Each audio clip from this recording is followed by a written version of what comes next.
friends, welcome back to my channel Krithikrish family vlogs. இன்னைக்கு நம்ம சேனல்ல என்ன வீடியோ பார்க்க போறோம்னா ஒரு சிம்பிள் vlog ஈவினிங் vlog தான் பார்க்க போறோம். என்னோட ஈவினிங் ரொட்டீன்ல இன்னைக்கு நான் வந்து சாஃப்ட் சப்பாத்தியும் மஷ்ரூம் கிரேவியும் எப்படி பண்றதுன்னு தான் பார்க்க போறோம். வாங்க எப்படி பண்றதுன்னு வீடியோக்குள்ள போய் பார்த்து தெரிஞ்சுக்கலாம். ஃபர்ஸ்ட் சப்பாத்தி மாவுக்கான மாவு பிசைஞ்சு வச்சிடலாம். அதுக்கு 3 கப் அளவுக்கு கோதுமை மாவு எடுத்துக்கோங்க.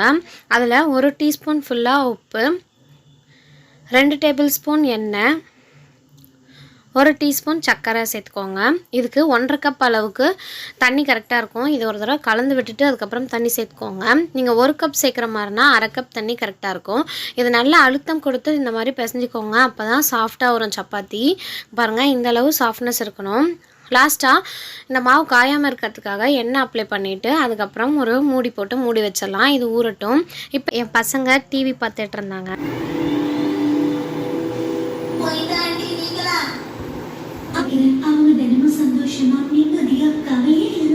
கண்ணா என்ன பாக்குறீங்க?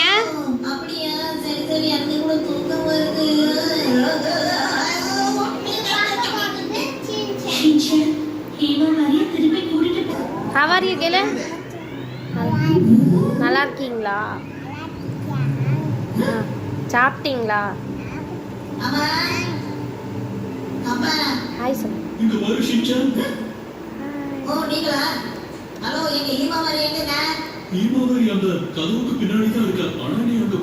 இதுக்கப்புறம் டைம் ஆயிடுச்சுன்ட்டு நான் கிரேவிக்காக வெங்காயம் தக்காளி எல்லாம் கட் பண்ண வந்துட்டேன். கட் பண்ணிட்டு இருக்கும்போதே கையும் கட் பண்ணிக்கிட்டேன். சின்ன காய் தான், பட் பிளட் வந்துகிட்டே இருந்துச்சு. இந்த மாதிரி வெங்காயம்லாம் பொடி பொடியாக கட் பண்ணிக்கோங்க. மஷ்ரூமை நீங்கள் இந்த சைஸில் கட் பண்ணிக்கோங்க. கிரேவியில் அப்போ தான் நல்லா அழகாக தெரியும். குட்டியாக கட் பண்ணிங்கன்னா கிரேவியில் இருக்கிறதே தெரியாது. மஷ்ரூம் வாஷ் பண்ணுறப்ப கொஞ்சம் லெமனும் உப்பும் சேர்த்து கழுவிக்கிட்டிங்கன்னா சமைக்கும் போது சுருங்காமல் இருக்கும். இது ஒரு டிப்ஸு. இப்போ வந்து நம்ம கிரேவியை ரெடி பண்ணிடலாம். அதுக்கு 4 டேபிள் ஸ்பூன் அளவுக்கு எண்ணெய் சேர்த்துக்கலாம். ஒரு கடாயில் எண்ணெய் சூடானதுக்கப்புறம் 1/4 டீஸ்பூன் கடுகு, 1/4 டீஸ்பூன் உளுந்து, 1/4 டீஸ்பூன் சோம்பு, 1/4 டீஸ்பூன் சீரகம் சேர்த்துட்டு பொரிய விட்டுருங்க. அப்புறமே 3 கிராம்பு, 2 பட்டை, ஒரு அன்னாசிப்பூ சேர்த்துக்கோங்க. சேர்த்துட்டு பொரிஞ்சதுக்கப்புறம் சின்ன வெங்காயத்தை பொடி பொடியாக கட் பண்ணி வச்சுருந்தேன். அது 2 பச்சை மிளகாய் கீரை எடுத்துக்கோங்க. கருவேப்பிலை 3 சேர்த்து நல்லா வதங்கினதுக்கப்புறம் 1 டீஸ்பூன் ஃபுல்லாக இஞ்சி பூண்டு பேஸ்ட்டு சேர்த்துக்கோங்க. சேர்த்துட்டு பச்சை வாசனை போனதுக்கப்புறம் ஒரு தக்காளி, பெரிய தக்காளி கட் பண்ணி வச்சுருந்தேன். அதையும் சேர்த்துட்டு நல்லா வதக்கி விட்டுக்கோங்க. வதங்கிறதுக்காக எப்பயும் போல் உப்பு சேர்த்து வதக்கி விட்டுக்கோங்க. இந்த அளவு வதங்கினதுக்கப்புறம் 1/4 டீஸ்பூன் மஞ்சள் தூள், 2 டீஸ்பூன், 1 டீஸ்பூன் மிளகாய் தூள், 2 டீஸ்பூன் கரம் மசாலா சேர்த்துட்டு நல்லா வதக்கி விட்டுருங்க. இது லைட்டாக எண்ணெய் பிரிஞ்சு வர டைமில் 2 டீஸ்பூன் அளவுக்கு சிக்கன் மசாலா சேர்த்துக்கோங்க. இது ஆப்ஷனல் தான், இது ஃப்ளேவர் நல்லாயிருக்கும். அதனால் அதுக்கப்புறம் எண்ணெய் பிரிஞ்சு வந்ததுக்கப்புறம் மஷ்ரூம்ஸ் எல்லாத்தையும் சேர்த்துக்கலாம். சேர்த்துட்டு இதையும் நல்லா ஒரு தடவை கலந்து விட்டுருங்க. இதுலேருந்தே தண்ணி பிரிஞ்சு வரும். இந்த அளவு தண்ணி பிரிஞ்சு வந்ததுக்கப்புறம் உங்களுக்கு கிரேவி எந்த அளவுக்கு தேவையோ அந்த அளவுக்கு தண்ணி சேர்த்துக்கோங்க. இது நல்லா கொதிச்சதுக்கப்புறம் கிரேவி ரெடி ஆகிடுச்சு. அவ்வளோதான். நல்லா கொதிக்க விட்டு எண்ணெய் பிரிஞ்சதுக்கப்புறம் ஆஃப் பண்ணிடலாம். கொத்தமல்லி தலை தூவி அவ்வளோதான், கிரேவி ரெடி ஆகிடுச்சு. அப்புறம் சப்பாத்தி போட ஆரம்பிச்சிடலாம்.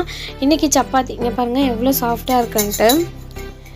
இன்றைக்கி சப்பாத்தி நான் புஷ்ஷுன்னு போடணுன்னு தாங்க நினச்சேன். ஆனால் என்னால் தேய்க்கவே முடியல.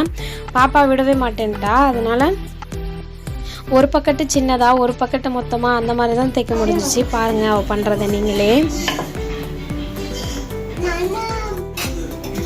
அதனால் எனக்கு என்ன ஆயிடுச்சுன்னா சப்பாத்தி ஒரு சைடு உப்பியும் ஒரு சைடு உப்பாமையும் வந்துச்சு. அதனால் நான் அதை ரெக்கார்ட் பண்ணல. ஃபுல்லாக சப்பாத்தி மட்டும் போட்டு எடுத்துட்டா போதும்ன்ட்டு போட்டு எடுத்துட்டேன்.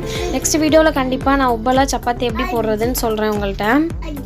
நீங்கள் தேய்க்கும் போது கைவிடாமல் தேய்ச்சிங்கன்னா அழகாக உப்பெல்லாம் வந்துடும். அவ்வளோதான், சின்ன டிப்ஸ். சப்பாத்தியும் ரெடி ஆகிடுச்சு. சப்பாத்தியை டேஸ்ட் பார்த்துடலாம். பாருங்கள், பிக்கும் போதே எவ்வளோ சாஃப்டாக வருதுன்ட்டு. இது நல்லா உப்பி இருந்துச்சுன்னா இன்னும் லேயராக வந்திருக்கும். அதை காமிக்க முடியல, சாரி.